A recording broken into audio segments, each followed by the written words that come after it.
In this video, we're going to be talking about the 3 things you should not do when looking and researching for your Amazon product. Welcome to the channel. Those of you that don't know who I am, my name is Bashar Khatun. I'm the founder of BJK University, an education company with a mission to impact 1 million lives. So one thing, after coaching over 4,000 students and simply helping, tens of thousands around the world sell on Amazon, and to, many of which have gone on to becoming 5, 6, and 7-figure earners, I've realized that, there are 3 things that many people do when they come to researching their products. And those things can really make or break their product and their success on Amazon. So in this video, I want to talk about those with Lorraine and share with you guys our insight on what those 3 things are. So Lorraine, welcome again to another video here. Why don't we go ahead and dive right into the 3 things that you believe that someone should not do when product researching for their product? Absolutely. The first thing we want to make sure that we don't do is get stuck on a niche. Like, keep yourself open to everything. Some people are just like, well, I just want to sell kitchen stuff. And it is a hard niche, but there's tons of products you can get. But we tend to see things around our kitchen and we want to look at those. But if we see it around their kitchen, everybody else has it too, which means there's tons of people selling it. And you want to get into it. We want to find a product that, yes, people are using it, but not a lot of people are selling it quite yet. And if you get in there first, even if they're coming behind you, you're still going to stay up above the curve. So opening yourself up to kitchen, outdoor, sports and recreation, all the different niches that are out there. We're looking for product. We're not trying to narrow ourselves into and lock ourselves into a room of something. We want to keep that door wide open because there are a ton of products. Like if I say, I even told somebody, it's like, yeah, but I don't want to sell that. I'm like, it's not about what you want to sell. It's about what somebody else wants to sell. And I told him, I said, I'll sell a jock strap and a puppy diaper if it'll get me money. I don't care. If the numbers look good, I'm going to sell it. So Don't close the door on yourself. Open it up. Yeah. When you said, don't look at around your house, I used to always have a saying, when you're trying to sell a product, don't look around your house for product ideas. Because literally everyone else probably did the same thing. I used to get a bunch of people just saying, hey, can I sell this? Can I sell that? I'm like, yeah, you could sell whatever you want. But it's like, there are like 200,000 other, sellers selling the same exact thing. And literally maybe like 70, I want to say between 60 to 80% of products that I've ever sold on Amazon, I didn't even know existed, and like half of those, when I saw them, I'm like, what the hell? People buy this? And then I looked at the numbers and I'm like, yeah, I guess they do, Let's sell it. Yep, that's right. So that's the first thing, is don't get stuck with one category, with one niche. I want to sell everything in the home and kitchen and the outdoor and the, this or that. What's the second thing? Okay, the second thing is don't get emotional on a product. I've seen people get so emotional on it, and it's just like, well, I want to sell a baby bassinet.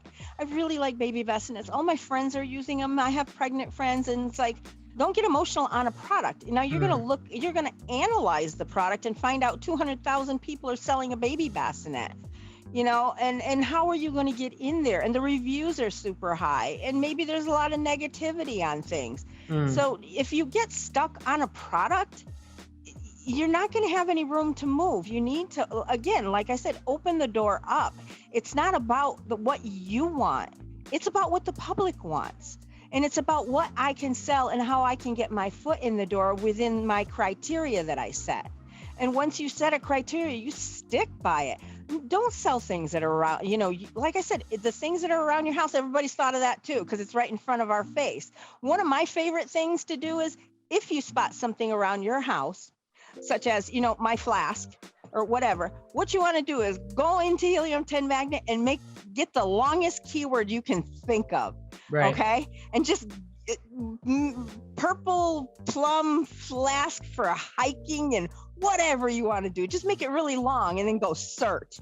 Right. Amazon's going to, and it's just like Amazon's algorithm, how it moves things around. Well, it does the same thing with Helium-10.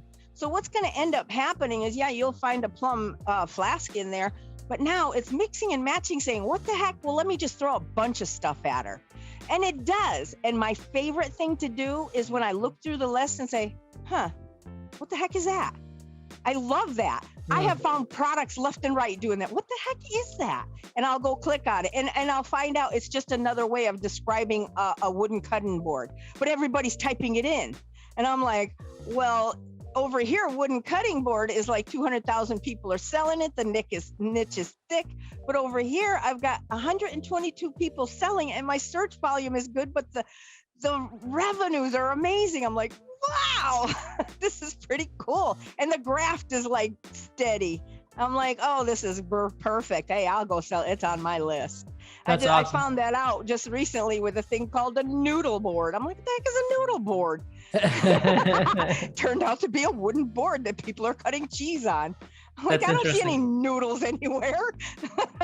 So that's actually a great point that we ended up here, because this takes us into our next point of the third thing of what not to do when researching your product. But before we do that, those of you that are new to the channel, this is your first time, do me a favor and smash the thumbs up button. Also subscribe to the channel if you haven't done so. And let us know in the comment section if you have any questions, or if there are specific topics you want us to talk about Amazon, or other topics that you are interested in. And also, if you hang out with us for just a couple more minutes, I have an announcement for you that I want to make at the end. I think you'll really enjoy it and find it valuable. But with that said, Lorraine, what is the third thing that someone researching for a product should not do? They should not go for the max search volume.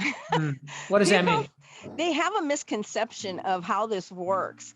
Okay, so if I see there's 1 million people searching for this under this keyword, it's like, wow, I can get 1 million people to search for it. It's like, yeah, if there's 1 million people searching under this, now look how big your competition is. It's like 500,000 people are selling it. And when you get there, remember, you're starting off at 0. You're on the bottom of the list when your product gets there. You have to work to get up the list to get to page 1, where these guys have been there for years. Okay. Good luck. So this is why we keep our search volume low. We want to hit in the criteria of 5 to 20,000 searches a month. And then we look how many reviews they're having. What's the revenues? Ooh, the revenues. These guys are making hundreds of thousands of dollars in there. They're smart.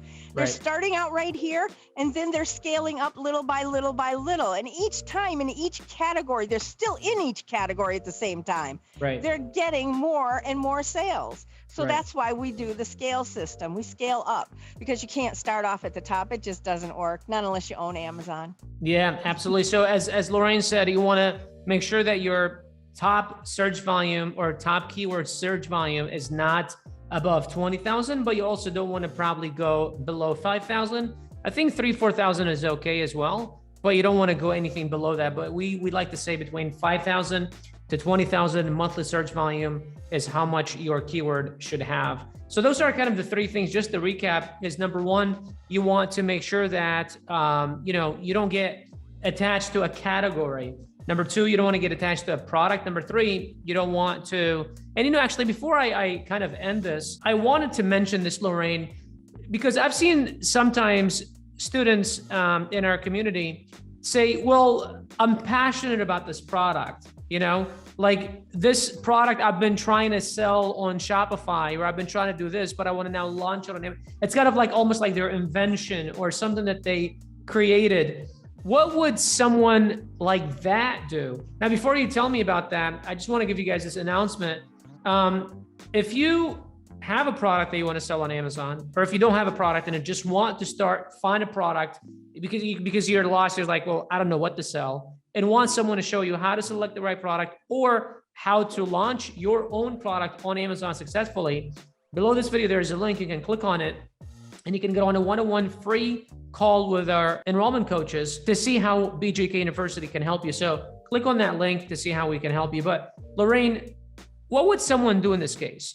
They've got a product they're passionate about. They've got a product that it's kind of like their invention, they feel like. What would you do? A lot of people have products and they treat it like it's their baby.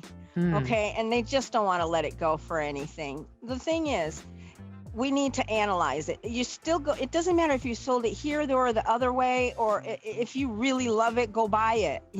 This is about selling it on the Amazon platform. Is it a viable Keyword, is it a viable product that you can sell? Everything is, you can sell anything, but if you have to remain loyal to the numbers.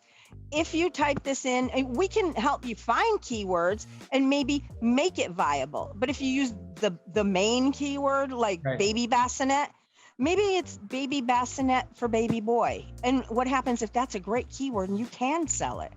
Okay, but we'll teach you how to find the keywords to make it viable, but you have to do the research first. If it's not, then it would not be profitable to sell, and we would let you know. Because in the beginning, when you do find something and you put it into Amazon, and we'll do an x-ray on it and take a look at it, you'll post it and your coaches will see it. So we'll go over the numbers and we'll tell you what looks good, what doesn't look good, and whether or not to move forward with an in-depth analysis, which is, going ahead and doing patent search and looking at reviews, really taking a good look at it. But before that, we want to make sure that you have an open pathway to sell. And if you don't, we'll try to skew you towards, let's try to find another keyword. If that doesn't work, it is not viable and we will not recommend it. So before you waste any money, we will let you know we do not recommend this. That's right. Absolutely. And if you do enroll in BJK University, you're going to see Lorraine. She's going to be doing the onboarding orientation. She's going to be all over you, making sure that you take the right, you make the right decisions and you take the right moves. But outside of that, guys, just a quick recap. First thing, 3 things that you don't want to do when you're first researching for your product. You don't want to be too sold or just get stuck to one niche. You don't want to be too emotional about a product. And the third thing is, and that's the search volume. And I don't think any of us coaches have our first product. Right. I don't know. None of us have our first product we sold. We've moved on since then. Right. If it was still selling really, really good and I was able to scale it higher, I'd be locking that puppy in. But we move on and we get as we go, we get better. And certain products, we just let them go. Yep. Absolutely. Well, guys, thank you very much for watching. If you enjoyed this content, smash the thumbs up button and also subscribe to the channel. Let us know in the comment section what other videos you'd like to see from us on this channel. If you want BJKU to help you get started on Amazon, click that link below this video. Outside of that, we'll see you guys in the next video. Have a great day. Take care.